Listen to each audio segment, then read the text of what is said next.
बिस्मिल्लाहिर्रहमानिर्रहीम। अस्सलाम वालेकुम वरहमतुल्लाहि वबरकातुहू। काबिल एहतराम व्यूअर्स, मेरे दिल से दुआ है कि अल्लाह ताला आप लोगों की उम्र और इज़्ज़तों में बेशुमार बरकतें रखे और हमारी औलादों को हमारी आँखों की ठंडक बना दे। आज मैं आप लोगों के साथ एक बहुत ही अलग से पराठा शेयर करूँगी और इसका फ्लेवर डेफ़िनेटली बहुत चेंज होगा। आप इसे बनाएँगे, खाएँगे तो आप कहेंगे कि वाक़ई चेंज है। उसके लिए आप लोगों को 1 से डेढ़ पेड़े की रोटी को एक पेड़ा इस तरह का पेड़ा लेना है जिस तरह के आप नॉर्मल एक चपाती बनाते हैं, उससे आप आधा पेड़ा और लें तो इसे एक वज़नी पराठे के लिए हमें डेढ़ पेड़े की ज़रूरत होती है। आप उसे पेड़ा बना के उसके 2 हिस्से करके तो 2 इवन पेड़ों में आप उसे डिवाइड करें और अब इन दोनों के पेड़े बना के तो इनके रूटीन में जैसे हम बारीक फुलके बनाते हैं वैसे आप रोटियां बेल लें और उसके अंदर फिलिंग कौन सी जाएगी वो मैं आपके साथ अभी शेयर करती हूँ।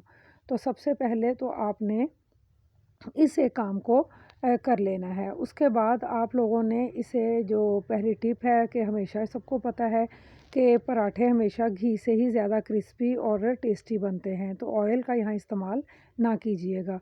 तो हम ब्रश की मदद से पहले इसको अच्छे से घी अप्लाई करेंगे।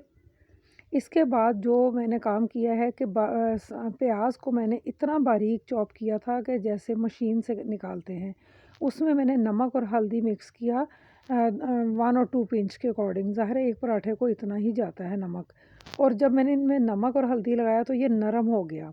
और फिर मैंने एक सब्ज़ मिर्च ली मोटी वाली, उसके मैंने सीड्स रिमूव करके वो भी इतना बारीक काटा है कि अब वो सारी चीज़ें इसके ऊपर जाके तो रोटी को बहुत ही ईज़िली अप्लाई हो जाएँगी और रोटी फटेगी नहीं इंशाल्लाह।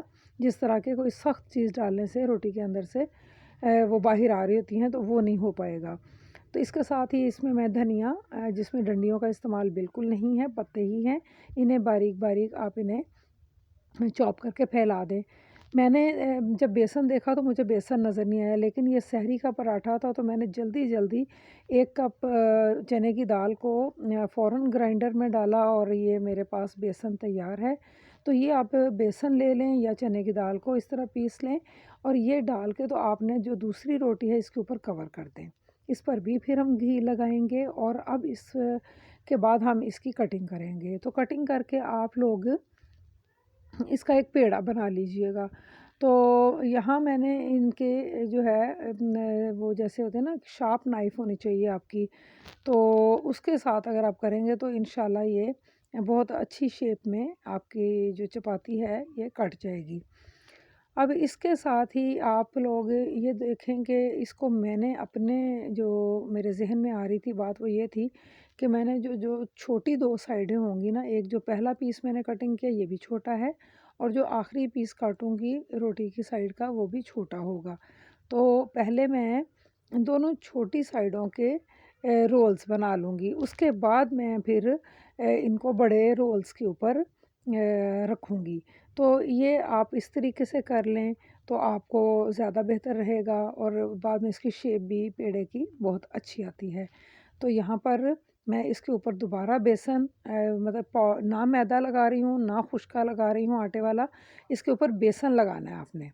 2 जगहों पर हमने बेसन का इस्तेमाल किया है, तो ये उसके टेस्ट को इतना यूनिक कर देता है कि आप शुगर पेशेंट्स के लिए वैसे भी जो बेसन होता है वो बहुत जो मुफ़ीद होता है, तो अगर आप लोग या फिर इसको कहते हैं कि ये ताकत का ख़ज़ाना भी है। चने हो गए, चने का आटा हो गया, तो अगर आप इनका इस्तेमाल किसी भी तरह से करते हैं, तो आप लोग इसका ज़ायका भी अच्छा होता है और फ़ायदे तो इसके बेशुमार हैं। तो यहाँ देखें मैंने पहले दोनों छोटी साइडों को रोल किया है और अब इसके बाद मैं इनको 1 बाय 1 इनके ऊपर रख के तो रोल करती जाऊँगी। आटा यहाँ पर नरम है, बहुत ज़्यादा सख्त आटा मैंने यहाँ पर इस्तेमाल नहीं किया और अगर आप देखते हैं कि आटा बहुत ज़्यादा सख्त हो तब भी ये बहुत अच्छे से फिर बेलने में जो है वो नहीं आता। तो बेलने में थोड़ी मुश्किल होती है, बड़ा पराठा बहुत बड़ा नहीं बनता आपका। तो अगर आप इनको थोड़ा-सा नॉर्मल डो रखते हैं तो यहाँ ये वाला पीस जो है ये थोड़ा बारीक है तो इसको आप हाथों से थोड़ा-थोड़ा बाहर की तरफ फैला लें। सारी चीज़ें अपने इख्तियार में होती हैं, बस आपको हैंडल करना आना चाहिए डिश को। तो इस तरीके से अब हम इसकी लास्ट लेयर को इसमें रोल करेंगे। तो अगर आप इस तरह की फिलिंग के साथ एक नया पेड़ा बनाना भी सीख गए हैं और आप इस तरह बनाइए और किसी भी इसके अंदर डिफरेंट फिलिंग्स के साथ आप इस पेड़े को बना सकते हैं। तो यहाँ पर इसको अब रखें, ये अब चूँकि मैंने कहा था कि डो नरम है, तो इंशाल्लाह आप हल्के-हल्के इसको बाहर की जानिब प्रेस करेंगे तो ये ईज़िली एक बड़े पेड़े की शक्ल में आ जाएगा। अब यहाँ पर आकर आप समझ रहे थे कि हमने सारे मसाले लगा दिए। यहाँ पर मैंने सूखा धनिया और ज़ीरा दोनों को पाउडर फॉर्म में बनाया हुआ है और यहाँ पर मैं 1 टीस्पून को हाफ़ टी स्पून इस तरफ और हाफ़ टी स्पून इस तरफ अप्लाई करूँगी। तो इसके बाद जो दूसरा और लास्ट इंग्रेडिएंट है इसका वो है ये वही वाला मसाला है जो मैं अभी आपको बता रही थी। इसका लास्ट इंग्रेडिएंट जो है वो इसकी ब्यूटी को भी बढ़ाएगा और जायके में भी इज़ाफ़ा करेगा और वो है चिली फ्लेक्स।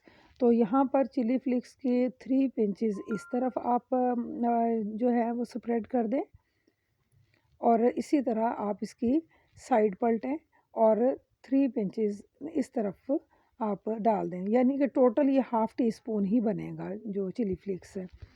तो 1 टीस्पून ज़ीरा और सूखा धनिया और half teaspoon chilli flakes. एक पराठे के लिए ये मैंने आपको इसकी जो है मसाले की मैंने मेजरिंग दी है। तो यहाँ पर आप इसको रोलिंग पिन से हल्के हाथों से बाहर की जानिब इसको फैलाएं और इसके बाद मैंने आपको एक जो छोटा सा इसमें हादसा हुआ है वो मैं बता देती हूँ आप लोगों को। सहरी के वक्त इस वक्त बाकी फैमिली तो अभी सो रही है, लेकिन मैंने कैमरा लगाया और ये सारा काम मैंने कर लिया और यहाँ पैन जो था मेरा ये गर्म था, तो मैंने इसको ला के तो यहाँ रखा, उसके ऊपर पराठा डाला और कैमरा मैंने बंद कर दिया ताकि मैं चूल्हे के पास कैमरा ला सकूं।